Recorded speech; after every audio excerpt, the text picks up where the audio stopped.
Bonjour à tous et bienvenue sur ma chaîne Yoba 3D Design. Alors je peux vous garantir, c'est qu'aujourd'hui la peinture, ça va être un vrai carnage. Ouais je sais, oui, elle était facile. Allez, on oublie. Donc pour la base on va avoir trois couleurs, Carnage Red, Cutthroat Red et Hellfire Red. Avec la magie du montage c'était pratique hein. Donc la première couche, ok. Alors j'ai pas filmé cette partie tout simplement parce qu'il n'y a pas grand intérêt à filmer un aplat à l'aérographe. Là il n'y a rien d'extraordinaire. Et puis surtout j'ai fait ça dans ma cabine de peinture pour éviter de m'esquinter les bronches. Donc je vous épargne cette partie là. Par contre la suite sera déjà peut-être un petit peu plus intéressante. Ça va être de filmer les veines noires. Alors la première figurine que j'avais faite comme ça il y a 1 an et demi, je l'avais faite quasiment tout au pinceau. Je m'étais amusé, j'avais mis beaucoup de temps. Et là du coup à l'aérographe c'est quand même beaucoup plus rapide. Et puis ça évite des transitions trop franches, je trouve beaucoup plus joli du coup à l'aérographe. Alors si vous sentez des différences de son, vous étonnez pas, c'est parce que j'ai investi dans un micro Elgato Wave 3. Je leur fais pas de pub, hein, je suis pas du tout sponsorisé. En tout cas le micro me plaisait bien. Jusqu'à présent j'utilisais des micros cravates, des trucs à 15 balles achetés sur Amazon, donc ça vaut pas grand chose.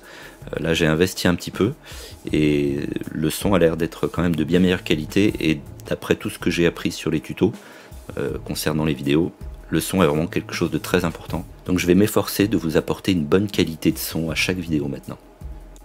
Alors pour en revenir aux veines de Carnage, j'y suis allé par toute petite touche de noir Opulentus Black de chez Green Stuff World, la série Intensity Ink, qui est une série de peintures finalement comme une encre mais assez chargée en pigments. Cette série de peintures en fait permet de passer une couleur avec des transitions plus douces.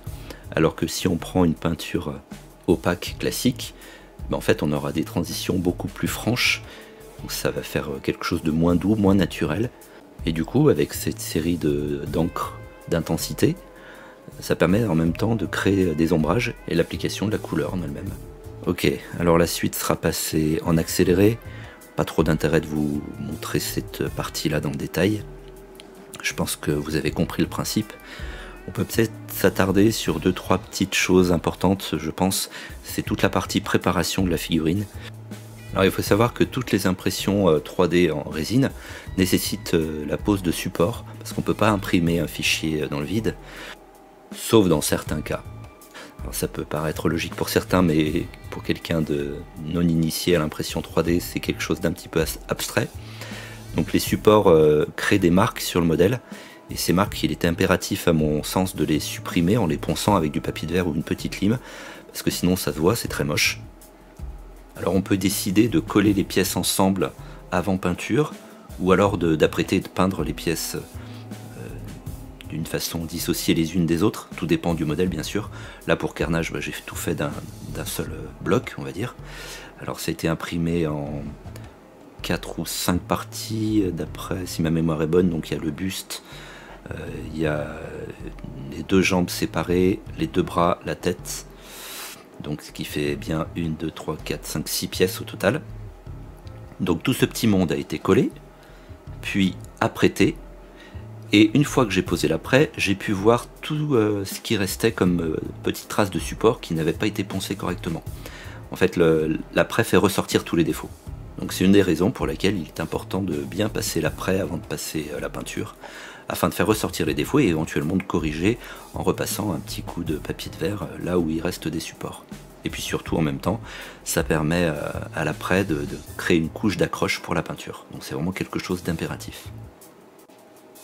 Voilà, donc ceci étant dit, on passe à la suite de la peinture de Carnage. Donc là je vais créer quelques éclaircissements avec le Cutthroat Red, c'est donc un rouge avec une teinte légèrement plus claire que le Carnage Red que j'ai utilisé comme peinture de base. Alors sur le premier Carnage que j'avais fait, j'avais utilisé un rouge classique que j'avais ombré et ensuite éclairci. Et là du coup j'ai utilisé 3 rouges différents, ça donne un peu plus de profondeur. Puis je voulais tester ce rouge Carnage de chez Green Stuff World, qui est pas mal, mais qui à mon sens n'est pas suffisant. Il faut quand même lui apporter quelques nuances. Donc là quelques éclaircissements avec le Cutthroat Red, et on passe tout de suite à un deuxième éclaircissement avec le Hellfire Red, donc qui est le rouge vif de chez Green Stuff World. Il y aura d'autres éclaircissements par la suite en brossage à sec notamment, dans des teintes de rose qui vont donner de la luminosité. La peinture des yeux ensuite, donc là j'utilise le Corax White, un blanc que j'aime beaucoup pour faire tout ce qui est fond de l'œil. Donc c'est un blanc qui passe très très bien parce qu'il est un petit peu gris, ça évite d'avoir un blanc pur. J'évite les blancs purs pour les yeux, même pour carnage, surtout pour carnage d'ailleurs. Donc là c'est le blanc. Alors je suis désolé encore une fois pour le cadrage, je bosse toujours très près de moi et puis du coup j'oublie la caméra. Donc voilà, là c'est bon, ça a été rectifié. Donc passage au pinceau là, obligé. Parce que faire ça à l'aérographe de manière très précise, c'est quasi impossible. Alors je vous passe la suite en accéléré. Qu'est-ce qu'on peut dire en attendant à propos des pinceaux? Tiens, ça peut être un sujet intéressant. Alors avant j'utilisais des pinceaux cheap, des trucs vraiment achetés pas cher sur Amazon, avec toutes les tailles, du 000, même du 6-0, donc quelque chose qui est extrêmement fin jusqu'à du 1 ou 2. Donc ça c'est la taille des pinceaux. Alors quand ils sont neufs, ça marche très bien, impeccable, hein, ça coûte pas cher, et puis ça fait le taf. Par contre ça vieillit très mal, parce que c'est pas du poil de martre. Donc je conseille vraiment d'utiliser du poil de martre si vous voulez que vos pinceaux vous durent dans le temps. C'est vraiment quelque chose de très très important. Ça coûte un peu cher, c'est un investissement, mais comme on dit souvent, à bons outils, bon travail. Donc les pinceaux font partie des outils indispensables. Je suis curieux de savoir ce que vous utilisez comme pinceau et pourquoi. Alors n'hésitez pas à le dire en commentaire. Ensuite, on passe aux dents. Donc pour ça, j'ai utilisé la couleur Ivory Tusk, parfait pour des dents un petit peu jaunes. Et là, passage au pinceau, hein, pareil, obligé. C'est pas mal délicat parce que l'idée c'est de pas déborder. Maintenant, si on déborde, hein, c'est pas bien grave. On peut toujours faire des retouches en utilisant, là en l'occurrence, du noir pour les gencives. D'ailleurs, c'est ce qui va se passer. Hein. Je sais que je vais déborder et que je vais faire des retouches derrière. Pas de problème.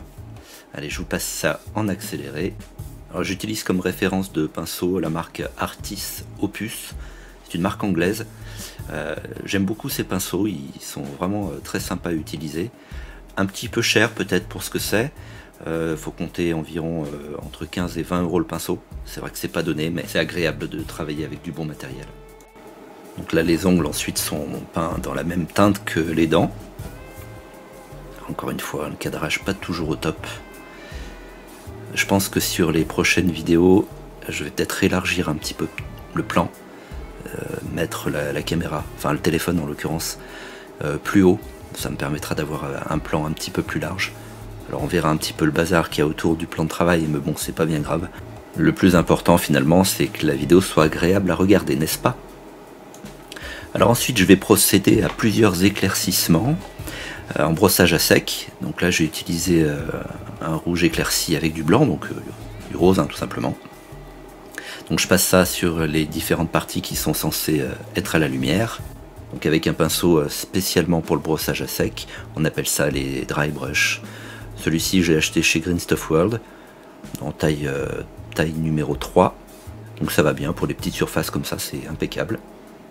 Je vais ensuite jaunir les dents et les ongles avec du Swamp Brown de chez Green Stuff World.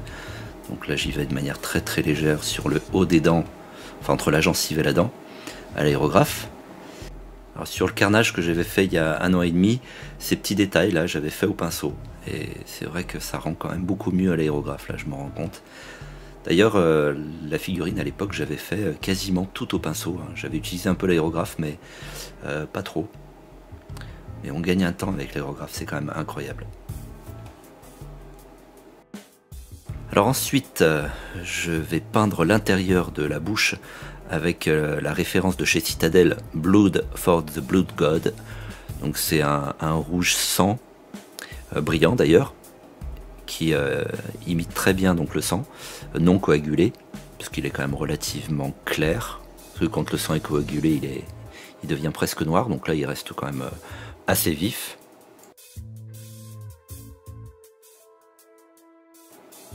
Alors ensuite je vais créer des ombrages au niveau de la jonction entre l'œil et le bas de l'œil. Alors on peut pas vraiment parler de paupières pour carnage, mais bon en tout cas voilà, un ombrage noir qui permet d'atténuer un petit peu le blanc, ça évite des transitions trop franches.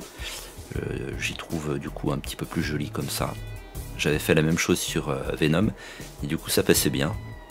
Tous les modèles que j'ai vus, des modèles de studio assez sympas, on s'était fait du bas de l'œil un petit peu ombré, et je trouve l'effet assez sympathique. Donc elle est aérographe pour que ce soit plus diffus, avec des transitions moins franches, plus doux. Voilà, un vrai ombrage quoi, quelque chose de sympa.